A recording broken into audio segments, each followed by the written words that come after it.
Padi KPDL 01 asal persilangan, padi pelangan umur tanaman, 95-100 hari. Tinggi tanaman, 83 cm. Anakan produktif, 23-30. Bentuk tanaman, tegak lurus. Bentuk batang, kokoh. Daun bendera, kudung. Kerebahan, tahan. Kerontokan, sedang. Bentuk gabah, panjang dan besar. Jumlah gabah permalai, 250-300. Rata-rata hasil, 8 ton. Potensi hasil, 11 ton. Bobot per 1000 butir, 30-34 gram. Keunggulan, isi, sampai punduk. Tahan terhadap hama dan penyakit. Baik ditanam di irigasi, atau teduh hujan. Batang kokoh. Daun bendera, kudung ke atas otomatis, burung susah untuk memangsa. Cara menanam padi yang baik, dan menguntungkan, tentunya sangat penting diterapkan. Apalagi, olahan dari padi atau nasi, merupakan bahan makanan pokok untuk orang Indonesia. Menanam padi di iklim tropis seperti Indonesia juga dapat membuatnya tumbuh subur. Namun, untuk mendapatkan panen yang melimpah, diperlukan pengetahuan tentang cara menanam padi yang baik, karena di Indonesia sendiri, walaupun padi merupakan bahan makanan pokok, dan dijuluki sebagai negara agraris, ternyata, produksi padi nasional, belum mencukupi kebutuhan masyarakat. Cara menanam padi yang baik, dan menguntungkan, diperlukan untuk menghindari segala kendala. Tentunya selama masa penanaman padi, hingga masa panen, banyak kendala yang bisa terjadi seperti serangan hama dan pengelolaan lahan yang kurang tepat. Kami merangkum dari berbagai sumber, tentang cara menanam padi yang baik dan menguntungkan. Selanjutnya, tentu merawat dan memelihara tanaman padi dengan baik. Pada saat perawatan dibutuhkan, ketelitian yang lebih karena jika kamu lalai maka hasil panen akan kurang memuaskan. Cara pertama, lakukan penyiangan dalam 2 minggu sekali. Selanjutnya, lakukan pengairan yang wajar supaya tidak kelebihan atau kekurangan. Selain itu, lakukan pemupukan setelah 7-15 hari dengan menggunakan pupuk urea dan TSP dengan 100/50 per hektar. Pemupukan dilakukan setelah 25-30 hari dengan pupuk urea dan Ponska dengan 50/100 per hektar. Selanjutnya adalah dengan pemupukan seperti yang telah disinggung sedikit sebelumnya. Tanah yang digunakan secara terus-menerus untuk budidaya tentu lambat laun akan kekurangan unsur hara. Salah satu solusi yang bisa kamu lakukan adalah dengan pemberian pupuk, baik itu yang bersifat organik maupun anorganik.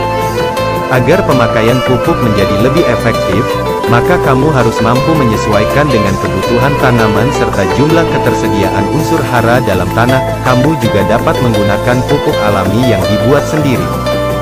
Pengendalian hama dan penyakit hama dalam sawah biasanya meliputi walang sangit, belalang, wireng, dan tikus. Jadi, cara menanam padi yang baik dan menguntungkan berikutnya adalah mengendalikan hama dan penyakit. Untuk mengendalikan hama bisa digunakan pestisida, tapi lebih baik jangan jika masih ada predator alami bagi hama tersebut. Jika predator alami dari hama tersebut mulai mengganggu Anda, maka musnahkanlah dan beralih pada pestisida organik. Proses panen padi tidak akan menghasilkan sesuatu yang menguntungkan apabila dilakukan dengan sembarangan, dan hanya boleh dikerjakan saat bulir padi sudah cukup masak. Hal ini disebabkan karena panen yang dilakukan terlalu dini akan menurunkan kuantitas serta kualitas panen. Berikut ini ciri gabah yang sudah siap panen. Daun telah mengering dan 95% gabu sudah berwarna kuning. Padi telah berusia 30-35 hari sejak hari sesudah berbunga, atau tergantung varietas yang kamu tanam. Gabah mudah rontok apabila diremas dengan tangan. Kadar air pada gabah bersisa 16-30%. Padi atau gabah yang sudah dipanen harus segera diletakkan pada tempat beralas terpal dengan tujuan mengurangi atau menekan penyusutan hasil panen. Setelah itu, kamu dapat memulai proses perontokan bulir padi. Selepas itu, bulir-bulir gabah dijemur selama 2-3 hari agar kadar air semakin berkurang atau mencapai 14% saja. Setelah proses pengeringan selesai, gabah dapat disimpan di tempat yang bersih dan kering. Itulah beberapa cara menanam padi yang baik dan menguntungkan yang perlu kamu terapkan. sebaiknya mintalah bantuan pada orang yang berpengalaman agar mendapatkan hasil yang lebih baik. Yuk, order sebelum kehabisan benih padi unggul KPDL 01, kemasan, 5 kg layanan pelanggan, hubungi Bapak Baihaqi WhatsApp, 085273817777. Mengapa ilmu tentang cara merawat tanaman padi yang baik dan benar harus dikuasai petani? Tidak lain adalah supaya hasil panen dari tahun ke tahun hasilnya bisa optimal dan laku di pasaran. Padi adalah komoditas utama di Indonesia, sayangnya seringkali kualitas panennya masih rendah. Rendahnya hasil panen padi dari petani lokal menjadi salah satu faktor yang membuat pemerintah melakukan impor beras. Kualitas rendah beras lokal membuat pasokan untuk kebutuhan dalam negeri tidak tercukupi. Selain itu, rendahnya kualitas membuat beras lokal sulit bersaing di pasar. Selama ini, kebanyakan petani lokal masih menggunakan cara tradisional untuk merawat tanaman padi mereka. Itu pun ilmu yang didapatkan bukan dari narasumber ahli ataupun buku dan sejenisnya, melainkan hanya turun-temurun dari nenek moyang saja. Padahal mengingat beras adalah makanan utama orang Indonesia, pasokan beras sangat dibutuhkan dalam jumlah besar. Jika saja hasil panen padi adalah beras berkualitas tinggi, maka akan memiliki daya saing di pasar lokal maupun luar negeri. Kalau beras lokal Indonesia mampu bersaing di pasar internasional, secara tidak langsung pendapatan petani juga ikut naik. Kita tidak lagi menjadi negara pengimpor beras, melainkan berganti menjadi pengekspor beras bagi negara lain. Nah, supaya suatu saat nanti Indonesia bisa menjadi negara penghasil beras berkualitas ekspor, sebaiknya memang petani perlu belajar bagaimana cara merawat tumbuhan padi yang benar. Simak cara-cara untuk merawat padi berikut ini. Cara merawat tanaman padi yang benar agar bisa menghasilkan beras kualitas tinggi.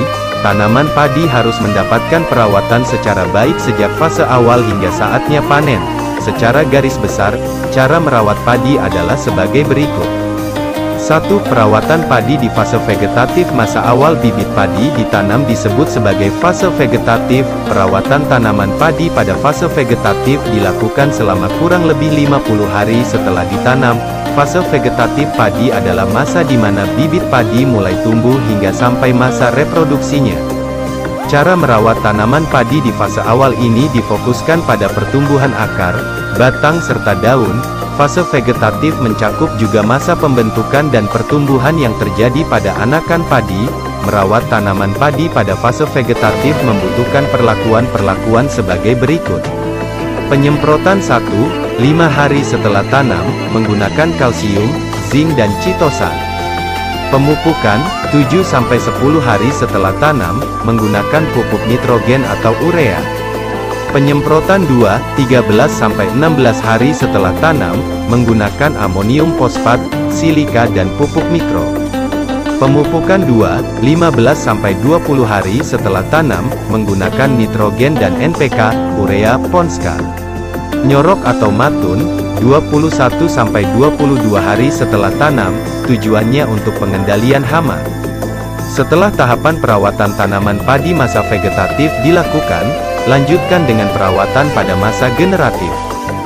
2. Perawatan padi di fase generatif. Fase generatif tanaman padi adalah masa di mana pertumbuhan reproduksi tanaman dimulai.